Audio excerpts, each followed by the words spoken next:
Oh bonjour Internet, ceci est un message subliminal pour que tu t'abonnes, tu likes, tu partages et aussi que tu te souviennes que moi je suis écrivain. Donc va me donner des sous sur Patreon, sur Privstar, Tipeee et tout le tralala. Et puis bah va voir aussi les vidéos de mes bouquins. Et puis bah acheter mes bouquins aussi évidemment. Sur ce, bonne vidéo à vous. Pour la première fois, je fais une vidéo sans script. Enfin, si j'ai un script, c'est le titre. Savoir la naïveté et être soi-même. Je fais ça sans script, un peu aussi parce que pour aller plus vite, parce que j'ai pas de vidéo pour ce mercredi, donc là on est le 27, et donc il faut que dans 2 jours une vidéo sorte. Mais aussi parce que j'avais envie de me tenter à l'exercice, et c'est pas que je lis mes vidéos, je lis les scripts de vidéos, mais c'est vrai que j'ai un texte et par-dessus je rajoute des trucs d'improvisation. Et je vais vous montrer un script d'une vidéo récente, c'était sur Usul, là je vois sur mon écran, je vais montrer celle-là. Et là ici j'avais envie de faire autrement, j'avais envie de juste parler, j'ai rien sur mon écran, j'ai la petite barrette de Streamlabs qui gigote quand je parle pour indiquer où en est le niveau du micro, et c'est tout. Et pourquoi j'avais envie de faire ça, surtout sur ce sujet de être soi-même et la naïveté, c'est que c'est un truc avec lequel je galère un peu en ce moment. C'est-à-dire que je vais vous raconter une histoire qui est ultra parlante de jusqu'où ça va la naïveté d'une personne autiste, hein, une personne comme moi ou une personne qui a des soucis psychologiques, sociaux et compagnie, et à quel point on ne peut pas être soi-même. Enfin, moi, je fusionne les deux sujets. Donc la petite histoire, c'est que il y a de ça un paquet d'années, j'étais à fond sur Magic. Mais quand je dis à fond, c'était toute ma vie. Je me levais, je pensais à Magic. Je dormais, je pensais à Magic. Je rêvais de Magic. Je jouais tout le temps. Dès qu'il y avait une excuse ou que je faisais rien de mes 10 doigts ou de mon cerveau, qu'il y avait un temps mort, je pensais à Magic. Je disais, ah tiens, cette carte, elle est bien. Ah, ce deck-là, je l'aime bien, mais il faudrait que je chope ça. Ouais, mais ça, je me souviens, cette partie-là, j'ai fait ça, blablabla. Et j'étais à fond dessus. Donc, quand on est à fond dans Magic, ben, on achète des cartes, on les collectionne, on les échange et tout ça. Et j'étais tombé sur un mec qui vendait une carte qui m'intéressait et je voulais l'acheter. Et je me souviens que à l'époque, je n'étais pas encore à fond sur ce que j'appelais le Magic CAC 40, c'est-à-dire qu'il y a deux Magic. Il y a ceux qui aiment jouer et collectionner et compagnie, donc le jeu normal, et puis il y a Magic, les actions, l'économie et la revente et le business, etc. Et pour moi, ça n'existait pas en fait. Et je l'ai découvert quand je voulais acheter une carte chez un mec. Et il la vendait un tout petit peu plus cher que le prix qui était indiqué. Et je me dis, non, mais le prix, c'est machin. Et il me donne pas de réponse. Et moi, je dis, bon, il doit être occupé, machin bidule. Je le recontacte quelques jours plus tard et il dit, non, mais j'ai vendu la carte à quelqu'un qui discutait pas sur le prix, donc voilà. Et moi, ça m'a choqué, mais genre littéralement, j'étais, mais quel connard ce mec, enfin, trou du cul de merde et machin et bidule. Je veux plus jamais te voir, dégage! Quelle clette se paye, trou du cul de merde! Et c'est des années après que je me suis dit, mais en fait, j'étais juste un gros naïf. Et j'avais aucune idée que c'est normal. Enfin, c'est normal. On va reformuler. C'est logique. C'est dans l'ordre des choses. C'est comme ça. Si tu es un mec qui a quelque chose que les gens veulent, notamment une carte magique ici, ben, tu vas la vendre au plus cher. Pour quelle raison tu la vendrais pas au prix plus élevé? Pour ton grand cœur? Alors oui, il y en a qui font ça, mais comme on dit souvent, c'est Toddy les petits gros spotch.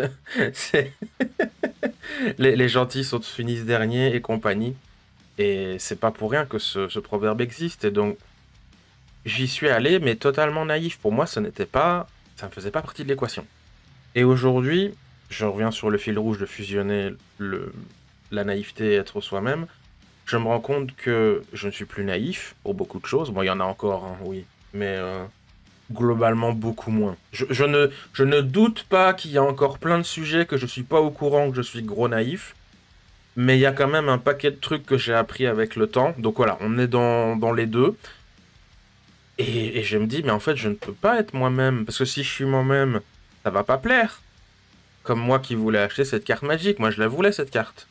Bon, c'est pas non plus le summum de mon existence, mais ça m'a fait chier ce truc-là et j'ai été choqué, j'ai été déçu, j'ai été blessé, je comprenais pas.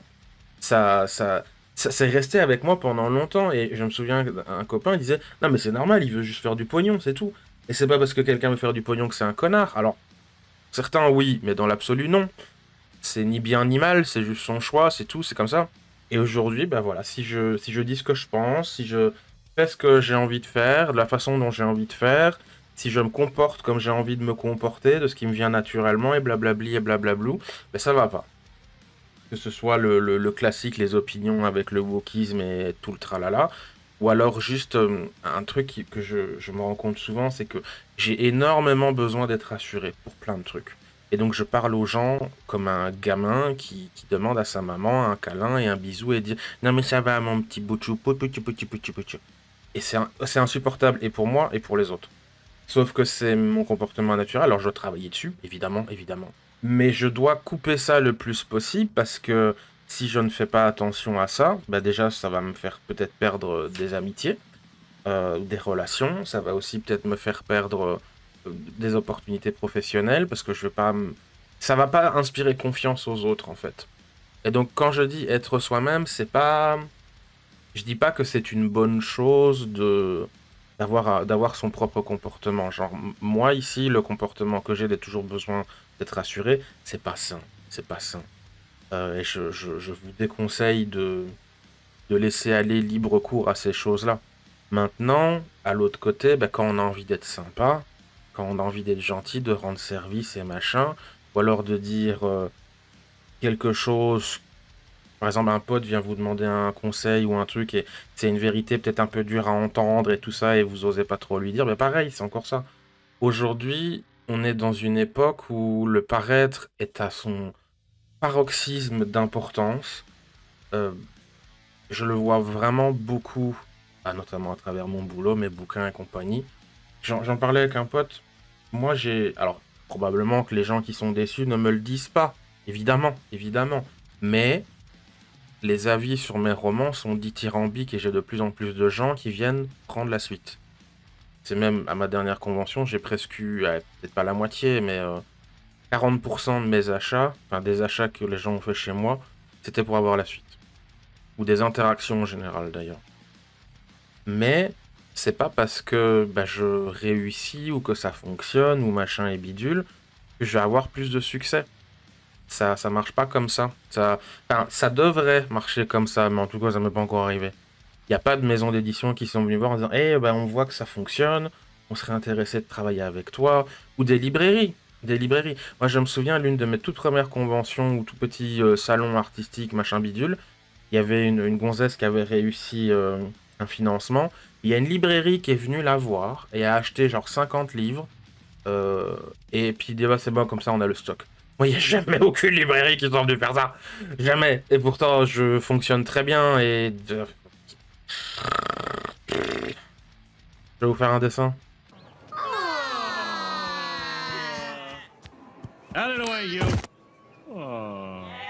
Et là, bah, ça... Quand on dit ce qu'on pense, quand on fait ce qu'on pense, bah, c'est pas forcément... J'ai envie de dire rémunéré, mais c'est pas le bon terme, mais c'est... Ça paye pas. On dit le crime paye pas, mais c'est complètement faux. Le crime paye vraiment beaucoup, justement. Pourquoi vous croyez qu'il y a autant de criminels? Alors, ça veut pas dire qu'on a une vie géniale grâce à ça, évidemment. Il y a des trucs horribles qui se passent quand on vit dans le crime, mais... arrêtons d'être mauvaise foi. Et donc là, par exemple, j'ai envie de développer l'anecdote de cette demoiselle qui avait fait une BD qui avait bien fonctionné. J'ai envie de dire, ça va pas plaire, mais je vais le faire. C'est une gonzesse. Si moi j'avais été une femme, je sais que j'aurais beaucoup mieux réussi. C'est... À ce stade-là, je refuse même d'en débattre ou qu'on me tente de proposer le contraire parce que c'est stupide, c'est idiot, c'est des gens qui se mettent des œillères, qui se rendent pas compte, qui ne sont pas dans le milieu, dans la réalité. C'est des gens qui ne voient pas ce que je vois ou qui n'expérimentent pas ce que j'expérimente ou qui veulent bien faire et veulent bien penser. L'enfer est pavé de bonnes intentions, évidemment. Et ça va dans tous les sens, cette citation. Hein. C'est triste, en fait. C'est une citation triste. Parce que c'est les gens qui veulent bien faire, qui sont participants de stratégie ou initiateurs de tragédie. J'ai dit stratégie à un moment, je crois. Et c'est triste, c'est dommage, parce que tu veux bien faire et tu fais pire que mieux parce que tu sais pas forcément mieux. L'ignorance, on peut pas en vouloir aux ignorants, mais c'est tragique et grave, et bref. Je divague, vague.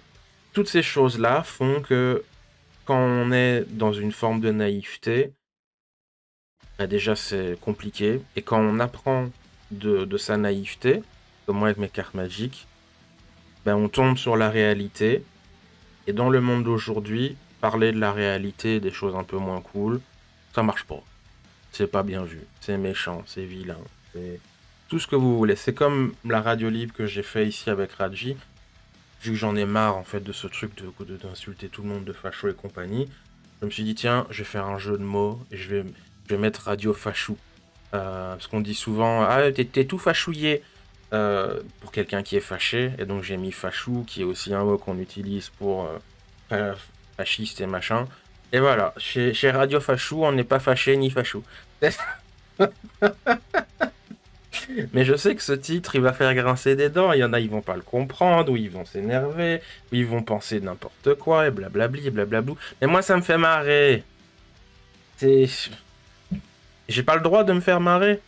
C'est pour ça, béni soient les ignorants est une phrase géniale, et j'avais envie de fusionner ces deux sujets de la naïveté, parce que surtout quand on est autiste, bon, c'est pas pour tout le monde, hein, mais surtout quand on est autiste, on se rend pas compte à quel point on est naïf des fois. Et on veut bien faire, et on pense que certaines choses sont normales, ou que tout le monde va essayer de bien faire les choses. Un des meilleurs exemples que je peux raconter, c'est une amie à moi, Aya, si elle écoute la vidéo, elle se reconnaîtra. Elle comprenait pas pourquoi les médecins de la Vierge Noire, donc c'est MDPH pour vous en France, bah, ils essayaient de pas qu'on soit accepté en fait à cette pension de personnes handicapées. Ils disaient mais pourquoi les gens ils veulent pas? Pourquoi ils sont méchants? Je dis bah parce que c'est leur but, c'est de pas payer. Et elle comprenait pas. Je crois que maintenant elle a compris. Mais ça va, cette naïveté, elle va jusque là, c'est que pourquoi les gens ils sont méchants? Pourquoi ils sont pas gentils? Mais pourquoi est-il aussi méchant? C'est comme ça, c'est... Mais cette naïveté va jusqu'à un espèce de rejet de la réalité. Alors bon, après, heureusement, il y en a beaucoup qui passent au-delà, ils disent, mais attends, c'est quand même... ça devrait pas se passer comme ça. Et puis après, quand on veut parler de la réalité, ça va le deuxième point de la naïveté et être soi-même. Et on peut plus vraiment être soi-même et dire ce qu'on pense et faire ce qu'on veut. C'est très compliqué. C'est très compliqué, moi je m'en rends de plus en plus compte dans ma vie de tous les jours et dans mon métier, dans les différents trucs que je fais au niveau médical aussi des fois, ou les assistants sociaux et des choses comme ça, ou les psys même des fois. On est obligé de faire attention à ce qu'on dit, et donc on n'est pas soi-même. Choisir d'être soi-même avec quelqu'un est très compliqué. Et des fois, je regrette un petit peu la naïveté que j'avais, parce que quand on est naïf, on se pose pas ces questions. Quand on connaît pas forcément un sujet et tout, on y va la fleur au fusil, et plein de bonnes intentions, souvent plein de certitudes aussi. C'est ça le côté rigolo. Mais on se permet d'être soi-même, en fait. Donc il y a une espèce de jeu d'opposition et de guerre entre la naïveté et être soi-même. Toi, tu choisis d'être naïf et donc tu assumes et tu supposes plein de choses sur le monde et tu te fais avoir et tu comprends pas ce qui se passe. Soit tu es toi-même, mais du coup, il y a un énorme prix à payer aujourd'hui. C'est très compliqué. Enfin, c'est un sujet, moi, que j'ai un peu de mal. C'est triste, c'est dommage. Et je pense que beaucoup de personnes autistes doivent se reconnaître là-dedans. Il n'y a pas que ça, évidemment, c'est pas un sujet exclusivement sur l'autisme. Mais je trouve qu'il est plus exacerbé, comme beaucoup de choses. C'est souvent le cas. Le résumé de l'autisme, c'est tout le monde a ça, mais chez les autismes, c'est un degré catastrophique. Et donc oui, ça prend une proportion incroyable et vraiment tragique dans le monde de l'autisme. Et j'ai pas envie que ça continue, et que ça soit comme ça, et que... De voir ce spectacle, en fait, de savoir que d'autres personnes que moi pourraient subir ça, ça me fait mal au cœur. Ça me fait vraiment mal au cœur. Je sais pas trop comment conclure cette vidéo, surtout encore une fois que j'ai pas de script. Mais je vous dirais, faites attention au monde qui vous entoure, posez-vous des questions, restez toujours dans une certaine forme de curiosité et de désir de s'informer, de comprendre. Parce que quand vous aurez compris que vous étiez naïf, bah, vous serez horrifié. Malheureusement, ça va être encore plus compliqué après quand vous serez d'autant plus horrifié lorsque vous contemplerez que vous pouvez pas être vous-même avec tout le monde. Quand je dis ça, c'est vraiment avec tout le monde, même des copains, des amis, même votre femme, vos enfants. Heureusement, normalement, c'est pas censé être avec vos proches, mais moi, en tout cas, bah, ça m'arrive. Je sais qu'avec machin, je dois pas dire ci, machin, je dois pas faire ça. Avec machin, ça va être compliqué si j'aborde ci. Et c'est un spectacle de solitude très compliqué. Allez, on va arrêter de radoter. Des bisous à vous, portez-vous bien. Et je vous souhaite tout le meilleur.